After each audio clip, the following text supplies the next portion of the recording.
Ya. Bismillahirrahmanirrahim. Assalamualaikum warahmatullahi wabarakatuh. Waalaikumsalam warahmatullahi wabarakatuh. Puji syukur kepada Allah Subhanahu wa taala, berkat rahmat dan hidayahnya kita masih bisa kembali melakukan pembelajaran ya.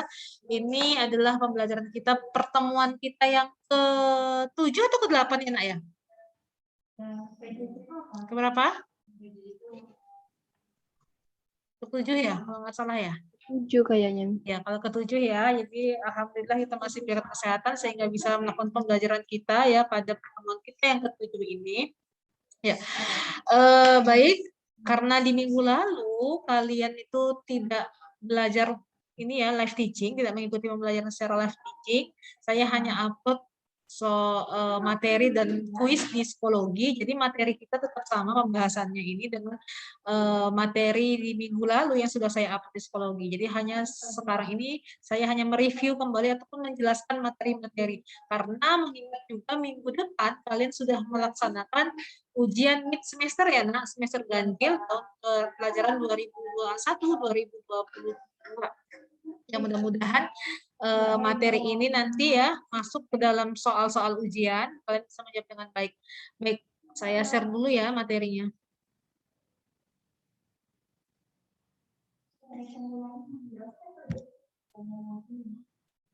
Kelihatan, Nak?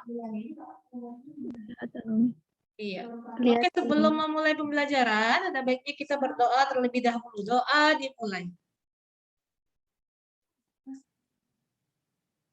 Doa selesai. Ya.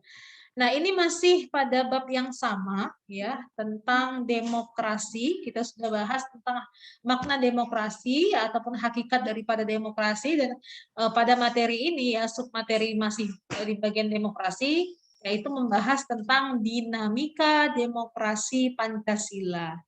Ya. Jadi dinamika demokrasi Pancasila sendiri itu adalah berasal dari pandangan hidup kita ataupun falsafah bangsa Indonesia, yaitu Pancasila. Ya, karena kita Pancasila itu adalah sumber dari segala sumber hukum. Jadi segala aspek pemerintahan ya di negara kita itu diambil dari sumbernya dari Pancasila. Ya, maka itu ada dinamika demokrasi Pancasila pada materi ini. Baik, sedikit saya terangkan ya pada materi minggu-minggu sebelumnya ya, pengertian demokrasi. Saya sudah tahu sebenarnya kalian sudah paham tentang materi demokrasi ya, hakikat dari demokrasi. Saya ulangi sekali lagi saja, demokrasi itu berasal dari dua kata ya, karena yang berasal dari bahasa Yunani. Demos artinya rakyat dan kratos artinya pemerintahan ya. Yang mana dasar falsafah Indonesia itu sendiri adalah Pancasila. Makanya kita mengambil demokrasi kita adalah sesuai dengan demokrasi Pancasila. Jadi demokrasi Pancasila sendiri adalah sistem demokrasi yang dilaksanakan dengan mengutamakan asas musyawarah mufakat untuk kepentingan bersama yang bersumber pada falsafah hidup dan kepribadian bangsa Indonesia. Ya. Jadi apa sih sebenarnya demokrasi Pancasila itu? Ya. Jadi demokrasi Pancasila merupakan demokrasi konstitusional dengan mekanisme kedaulatan rakyat dalam penyelenggaraan negara dan penyelenggaraan pemerintahan berdasarkan konstitusi, yaitu Undang-Undang Dasar 1945. Ya.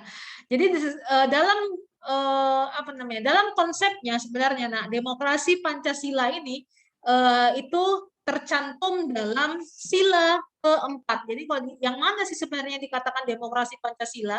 Tertuang dalam sila keempat ya, karena apa bunyi sila keempat? Satu orang silahkan, apa bunyi sila keempat?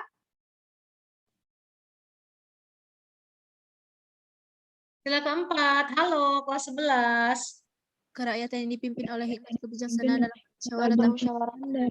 Iya, kerakyatan yang dipimpin oleh hikmat kebijaksanaan dalam permusyawaratan perwakilan. Artinya di sini adalah ada kata musyawarah mufakat dan ada kata pengambilan itu secara perwakilan ya. Artinya demokrasi Pancasila adalah mengutamakan yang sesuai dalam sila keempat, yaitu pengambilan segala keputusan yang ada di negara kita itu berdasarkan musyawarah mufakat. Contohnya apa? Seperti apa, Bu? Ya, contohnya seperti misalnya mengadakan pemilu, ya karena pemilu. Kenapa tidak bisa musyawarah mufakat? Kenapa kita selama ini mengadakan pemilu secara voting ya? Kenapa, Nak ya? Karena memang kita lihat apa ya? Kondisi dari budaya dari negara kita itu tidak mungkin pengambilan itu dilakukan secara musyawarah mufakat ya. Musyawarah mufakat itu dia pada kondisi-kondisi tertentu, misalnya pengambilan kebijakan oleh DPR, MPR. Tapi kalau misalnya dalam mengadakan pesta demokrasi ya, yaitu pemilu misalnya, tidak mungkin dilakukan secara musyawarah mufakat. Mau berapa lama proses itu dilakukan? Maka dari itu solusinya adalah dengan cara pengambilan voting terbanyak, ya karena. Nah, jadi musyawarah mufakatnya yang terletaknya di mananya, Bu? Jadi musyawarah mufakat itu adalah apabila segala kebijakan yang diambil oleh pemerintah itu pasti utamanya akan diproses dulu di Dewan Perwakilan Rakyat. Makanya tadi ada kata perwakilan. Nah, kita punya lembaga Dewan Perwakilan Rakyat ataupun MPR, Majelis Permusyawaratan Rakyat, di mana dalam arti rakyat di situ sudah diwakilkan oleh dua lembaga tadi ya untuk mengurusi segala proses kebijakan yang diambil oleh pemerintah. Contoh misalnya dalam makna penetapan RUU, rancangan undang-undang ya, seperti rancangan undang-undang aksi pornografi, dan dilihat dulu ditelaah kembali. Jika memang itu sesuai dengan kondisi bangsa Indonesia, tidak bertentangan dengan undang-undang, maka undang-undang itu bisa disepakati. Jadi dua lembaga tadi sebagai perwakilan, itulah yang dimaknai dalam demokrasi Pancasila, musyawarah mufakat tadi. Paham ya sampai sini? Baik. Jadi asas-asas demokrasi Pancasila tadi ada dua ya, Nak. Berdasarkan asas kerakyatan, yaitu kita sebagai warga negara, dan asas musyawarah, ya seperti tertuang dalam sila keempat tadi. Jadi berdasarkan asas kerakyatan seperti apa? Berdasarkan rasa cinta kita kepada masyarakat dan cita-cita seluruh bangsa. Apa rasa cinta yang bagaimana kepada masyarakat? Artinya rasa cinta kita untuk bisa bersatu ya dalam sila ketiga. Persatuan Indonesia untuk selalu bersatu dalam sebuah negara yang sama, dalam sebuah kedaulatan negara yang utuh NKRI kita. Itu dia. Nah, dan cita-cita seluruh bangsa. Apa cita-cita seluruh bangsa sih, Nak? Cita-citanya itu tertuang dalam pembukaan Undang-Undang Dasar alinea keempat. Tujuan negara kita itulah cita-cita kita sebagai warga negara, sebagai negara, ya, untuk sejahtera, mencerdaskan kehidupan bangsa, ya, menjaga ketertiban dunia, itu adalah cita-cita seluruh bangsa Indonesia. Tuh. Nah, kemudian berdasarkan asas musyawarah. Apa itu? Yaitu katanya memberikan kebebasan bagi rakyat untuk menyampaikan aspirasinya melalui forum permusyawaratan. Nah, kita sebagai warga negara diberikan kebebasan untuk menyampaikan pendapat ya, tertuang dalam Undang-Undang Dasar Negara 28A sampai J ya. Undang-undang tentang hak asasi manusia, salah satunya ada menyampaikan pendapat ya, baik di dalam di muka umum secara di depan publik ya, maupun secara tulisan kita punya hak itu dalam sebagai warga negara ya. Jadi menyampaikan aspirasi kita sebagai warga negara itu diperbolehkan, demonstrasi itu diperbolehkan asal demonstrasi yang bersifat sehat, artinya tidak merusak fasilitas umum yang dibuat oleh negara. Jadi makanya tadi ya berpegang kepada asas musyawarah, menyampaikan aspirasi melalui forum permusyawaratan boleh. Ini diwakilkan oleh lembaga DPR dan MPR. Nah, kemudian ciri-ciri demokrasi Pancasila, kedaulatan ada di tangan rakyat katanya Nak ya. Kemudian selalu berdasarkan kekeluargaan dan gotong royong. Nah, cara pengambilan keputusan melalui musyawarah untuk mencapai mufakat, tidak kenal adanya partai pemerintahan dan partai oposisi, dan diakui adanya keselarasan antara hak dan kewajiban kita sebagai warga negara.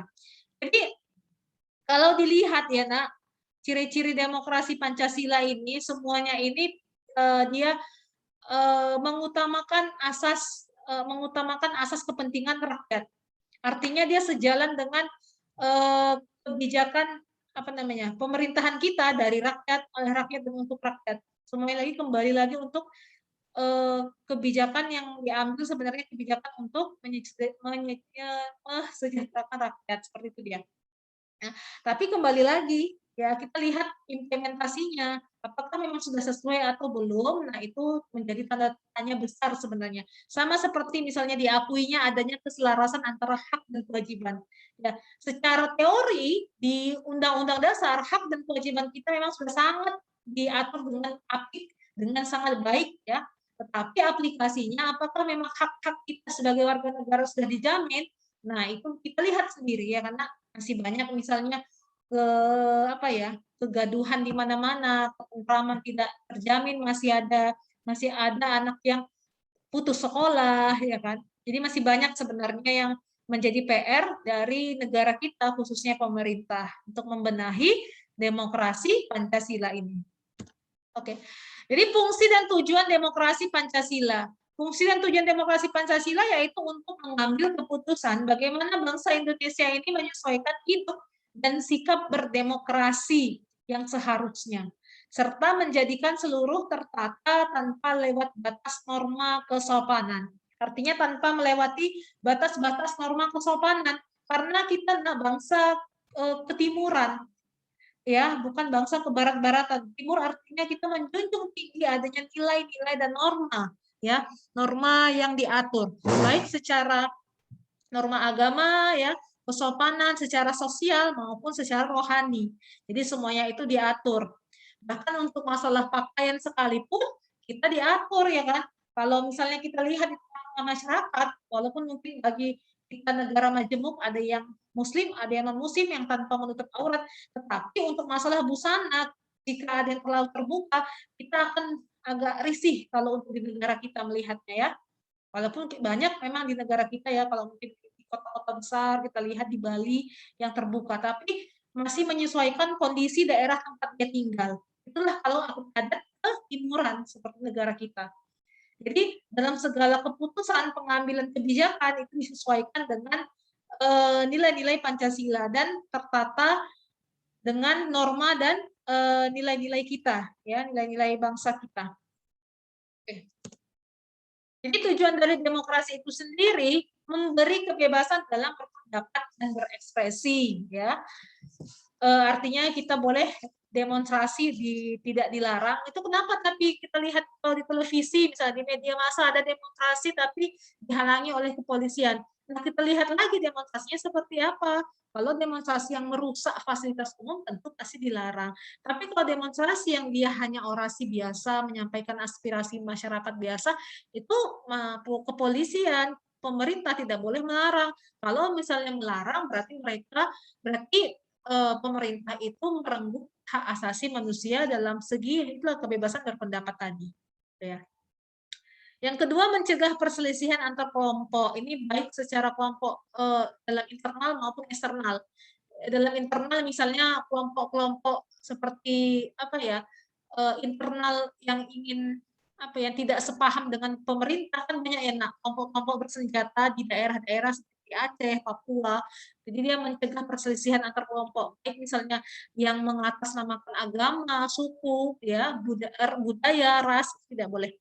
Menciptakan keamanan dan ketertiban bersama, mendorong masyarakat aktif dalam pemerintahan, ya, artinya semua masyarakat diberikan kebebasan untuk bisa masuk ke dunia perpolitikan, baik dari misalnya kita dari wira swasta, dari dunia hiburan, itu boleh memiliki kebebasan yang sama.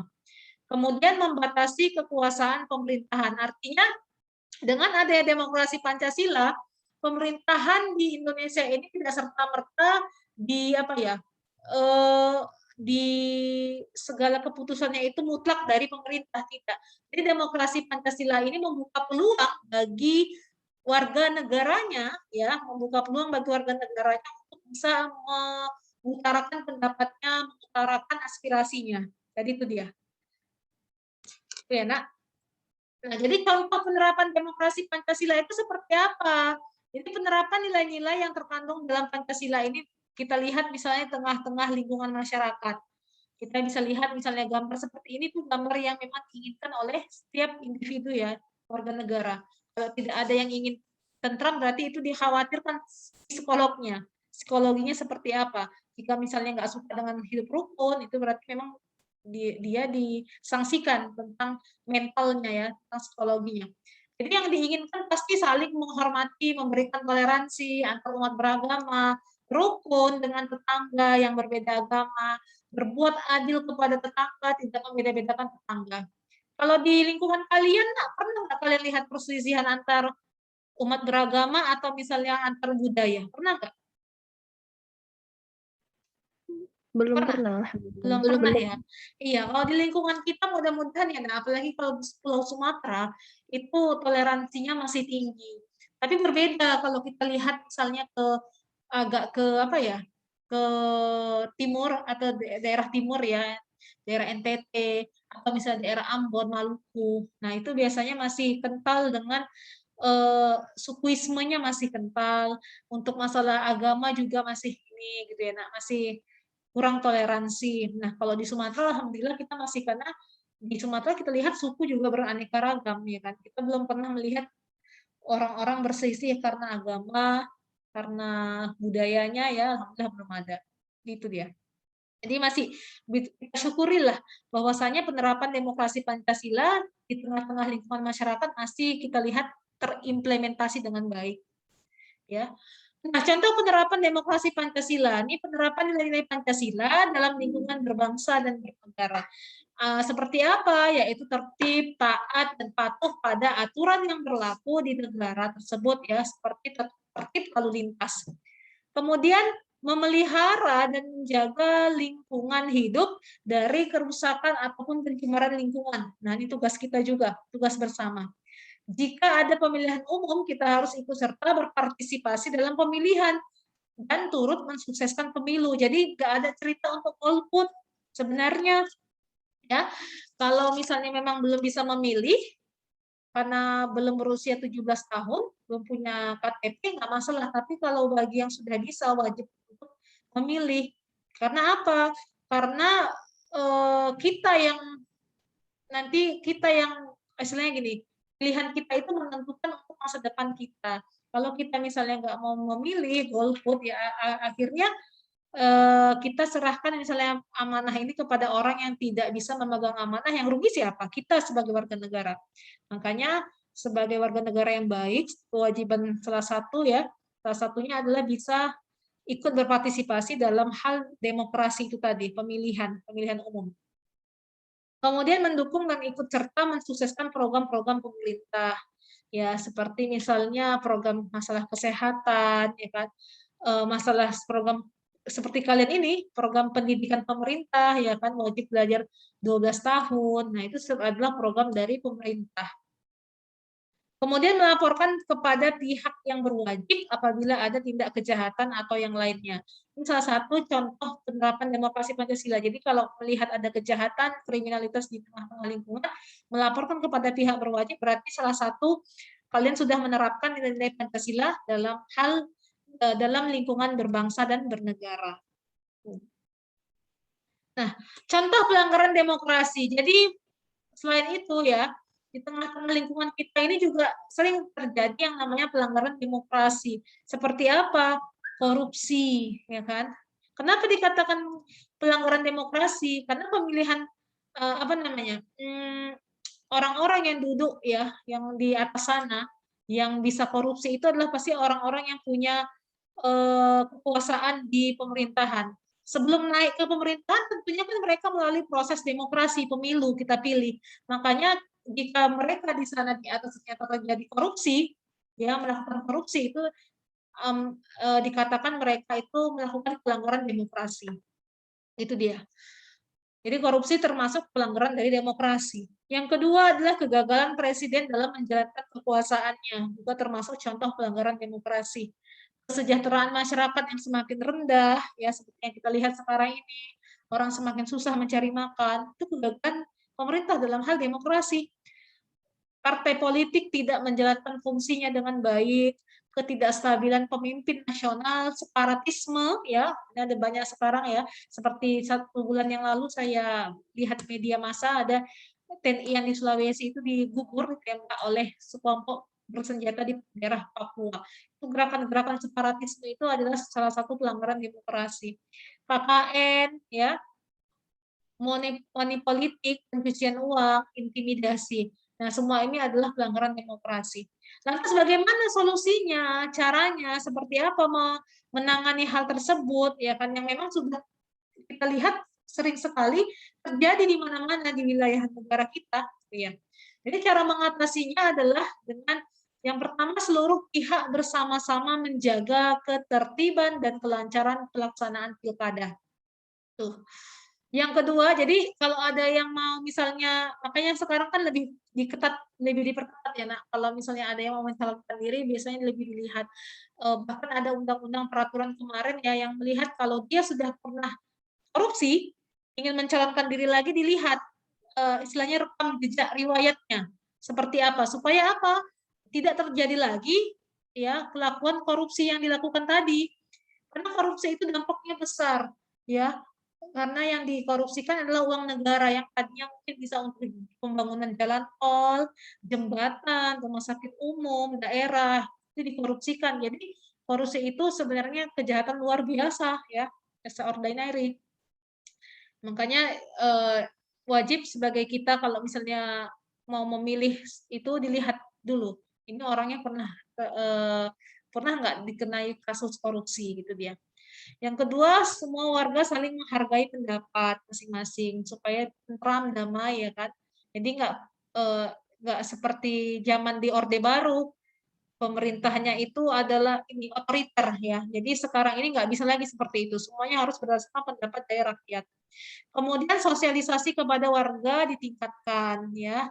Karena warga negara ini terkadang kalau pemerintah buat kebijakan, kita nggak paham kebijakannya untuk apa karena kurang adanya sosialisasi. Padahal tahu kita segala kebijakan yang dibuat oleh pemerintah itu adalah kebaikan untuk rakyat, tapi terkadang karena tidak adanya sosialisasi malah rakyat itu menyalahartikan kebijakan ini malah sepertinya apa ya menyusahkan rakyat, seperti itu dia. Seperti yang baru-baru ini ada kebijakan buruh, itu kan undang-undang buruh, ya kan, sepertinya dirugikan. Padahal kenapa? Karena buruh tidak salah paham dengan hal tersebut. Harusnya ada sosialisasi. Kemudian memilih dengan hati nurani, ya kan, jangan karena misalnya kalau sekarang ini ya rakyat kita banyak memilih itu karena dikasih embel-embel sesuatu. Contoh, karena ada misalnya uangnya, karena dikasih sembako makanya milih si A, ya kan, kadang kita nggak tahu dia visi misinya apa ya, latar belakangnya seperti apa, nggak lihat itu. Karena lihat apa, dikasih uang 50.000 lumayan untuk beli beras kan gitu kan ya. Jadi memilih itu nggak berdasarkan hati nurani lagi, tetapi karena kecenderungan terhadap sesuatu yang diberikan. Itu dia. Kemudian membutuhkan seseorang pemimpin yang bijak dalam menyelesaikan segala permasalahan yang terkait dengan demokrasi yang adil dan jujur. Ya. Jadi ada 5 poin yang bisa dilakukan dalam cara mengatasi masalah demokrasi Pancasila. Yang walaupun yang 5 ini sebenarnya hanya teori, artinya apa? Kesadaran untuk mengatasi masalah-masalah tentang demokrasi tadi seperti korupsi tadi ya, itu sebenarnya berdasarkan dari hati nurani kita sebagai warga negara. Ya, sama kita nggak bisa membuat orang baik kalau tidak dari kemauan dirinya sendiri, ya karena jadi memang harus kesadaran diri kita untuk bisa berlaku sebagaimana mestinya sesuai dengan norma dan nilai-nilai Pancasila. Kalau dipaksa sekalipun akan sulit gitu ya. Tapi memang sih di Indonesia ini memang harus ada keterpaksaan, artinya terpaksa untuk berbuat jujur karena apa, ada undang-undang, ada sanksinya, kalau nggak jujur nanti dikenai hukuman, terpaksa untuk mematuhi rambu lalu lintas karena ada hukumnya, karena memang seperti itu Nana, kita ini memang harus ada dipaksa, harus ada aturan tugas dulu baru mau melakukannya, gitu dia. Oke, sampai sini ada yang mau ditanyakan? Bisa ya, Silahkan. Nih kan tadi ada salah satu demokrasi itu bisa kayak menghindarkan perpecahan atau perselisihan antar kubu gitu kan nih. Iya. Sementara salah satu bentuk demokrasi itu kayak di pemilu tuh ada voting. Nah, nanti misal ada 60% suara, berarti yang diambil yang 60%. Yang 40% ini bisa merasa dikucilkan lalu mereka kayak memberontak. Jadi ini apa benar demokrasi Pancasila itu 100% bisa menghindari perselisihan atau perpecahan gitu nih? Iya. Jadi nak, sebenarnya yang kita bahas tadi kalau berdasarkan teori yang dikemukakan itu adalah cara dalam memang mengatasinya seperti itu. Tapi ya memang kan kita lihat juga seperti pengambilan pemilu tadi. Kalau misalnya itu memang sudah ada aturan dalam undang-undang ya nak ya. Jadi sekian persen yang ini yang diambil yang 60%-nya memang seperti itu dia. Eh, Memang berdasarkan voting. Karena kalau misalnya kita dudukkan semua warga negara Indonesia ini untuk mengambil kesepakatan pemilihan presiden misalnya, akan banyak ini, akan banyak memakan waktu. Yang satu misalnya berdasarkan daerah saja, ini milih si A, ini milih si B, seperti itu dia. Jadi kalau dibilang 100%, pertanyaan Dwi tadi saya bilang iya 100% secara teori. Tapi memang implementasi aplikasinya sama seperti yang saya bilang di awal, di akhir tadi. Nah, jadi untuk mengatasi permasalahan dalam demokrasi Pancasila itu yang sangat pelik tadi, yang sangat banyak tadi itu tidak cukup hanya teori yang saya kemukakan tadi, bukan hanya yang 5 ini tadi saja. Tapi sudah ada pun yang 5 ini tadi, tidak ada kemauan dalam diri, tidak bisa. Dan yang paling penting dengan apa? Aturan hukum yang tegas. Ada pun yang 5 ini tapi tidak ada aturan yang mengatur, misalnya tidak boleh korupsi. Tidak ada hukum yang mengatur tentang korupsi. Kalau orang korupsi itu dikenai pasal berapa, sanksinya apa, dendanya berapa. Kalau nggak ada ini saya yakin di Indonesia ini semua yang pejabat itu mau korupsi. Tapi itulah diminimalisir dengan adanya aturan tadi, ada hukum yang mengatur tadi, ya kan, ada sanksinya, makanya mereka takut. Dibuatlah lembaga KPK misalnya, ya kan, ada lembaga KPK yang khusus menangani masalah korupsi. Saya yakin kalau nggak ada lembaga KPK sebelumnya ya, seperti yang lembaga KPK kan dibuat di zamannya ya, Ibu Megawati. Kalau tidak ada itu sebelum Ibu Megawati, berapa banyak yang korupsi di negara kita yang tidak terliput oleh media. Itu dia. Jadi sebenarnya selain solusi itu tadi memang harus ada kesadaran diri dan hukum yang benar-benar tegas, artinya tegasnya itu bukan ini ya, bukan dikatakan udah ada hukumnya ini dia. Tegasnya artinya para para pemerintah memang betul-betul melakukan hukum itu dilaksanakan sebagaimana mestinya. Kalau sudah ada hukumnya, misalnya korupsi, di berapa tahun penjara, dendanya misalnya diambil seluruh asetnya, ya benar-benar dijalankan. Jangan nanti udah korupsi, sekian tahun sudah keluar, aset-aset pentingnya nggak ditarik lagi. Ya dia akhirnya bisa melakukan itu lagi kalau sudah keluar nanti dari penjara, misalnya seperti itu dia. Gitu, Dwi. Baik Umi, makasih Umi. Ya sama-sama. Ada lagi, Nak? Saya Umi, Silahkan siapa? Zaini Mi. Zaini. Saya lihat kan Mi di televisi masih banyak demo yang disebabkan oleh peraturan perundang-undangan yang tidak diterima oleh masyarakat kan Mi. Iya. Baik itu karena peraturannya yang emang nggak bagus atau masyarakat yang kurang salah paham Mi tentang maksud dari peraturan perundang-undangan itu. Jadi Mi, apabila pemerintah telah mengatakan atau menjelaskan maksud dari peraturan perundang-undangan mereka, Mi, tetapi masyarakat tidak menerima peraturan itu, apakah pemerintah tetap memaksakan kehendak mereka atau mereka mempertimbangkan suara rakyat, Mi? Oh iya. Ya, sama itu kasusnya. Jadi Nak, saya bilang tadi kan demokrasi Pancasila itu asasnya ada 2 tadi ya, kerakyatan dan mufakat, ya kan. Salah satu asas mufakat tadi adalah kita memberikan kita legowo ya, jadinya memberikan suara kita itu ya diwakilkan oleh 2 lembaga tadi, DPR dan MPR. Jadi pertanyaan Zaini tadi, misalnya ada sebuah keputusan pemerintah Yang mana keputusannya ini sebenarnya sudah disosialisasikan pun misalnya seperti ini. Tapi masyarakat tuh menyangka, ini nggak baik misalnya gitu kan. Ini sama seperti tadi contohnya undang-undang tentang perburuan. Di situ dibilang pegawai apa ada ya kalau kita tahu buruh itu katanya pegawainya pegawai kontrak di kontrak yang bebas misalnya perusahaannya itu nanti memberhentikan. Tapi dan ada dikurangi apa ya nak ya kalau saya tidak salah itu kalau kita lihat undang-undang buruh ada memang dia peraturan yang dirasa itu merugikan rakyat tapi sebenarnya pemerintah itu apa ya dia melihat karena ini dampaknya bukan hanya untuk buruhnya, tetapi nanti untuk perekonomian negara. Jadi kalau misalnya lihat seperti itu, sama seperti kenaikan BBM. Kenaikan BBM kita lihat kalau makin naik BBM tentu bahan-bahan pokok akan semakin naik juga ya karena kan ngangkut kebutuhan pokok itu pakai bensin ya kan. Itu kan kalau kita lihat merugikan masyarakat nggak kalau naik. Iya kan? Iya.